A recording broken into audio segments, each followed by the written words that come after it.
اخي صباحك فل. الاول اول حاجه، لو انت عايز حاجه كويسه وسعرها كويس وفي المتناول، فبص خليك في الروبستا مع الارابيكا. فتمام، فممكن تشرب 200 اندونيسي تمام على 50 برازيلي. دي خلطه هاديه جدا، سعرها هيكون في متناول ايدك، سعرها كويس تمام. في نفس الوقت هي حطينا الروبستا مع الارابيكا فاديناك الكافيين مع الطعم مع التست، ففي نفس الوقت هتكون معقوله وكويسه. و80 او 90% من محلات مصر فهم اعتمادهم على الخلطه دي اصلا كخلطه رسميه. خلينا نكون واقعيين بقى تمام.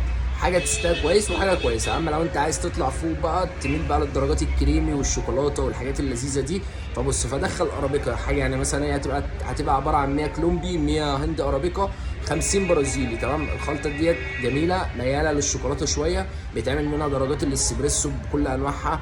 في ريسبي عالمي، يعني ناس براندات عالميه معتمده على ريسبي، هو مكون من الثلاث انواع دول تمام. التيست بتاعها بيكون ميال لتيست الاسبريسو شويه، الكافيين بتاعها طبعا كويس جدا، كل حاجه فيها مظبوطه، بس في نفس الوقت السعر بتاعها هيكون عالي جدا، فمش في المتناول بتاعك.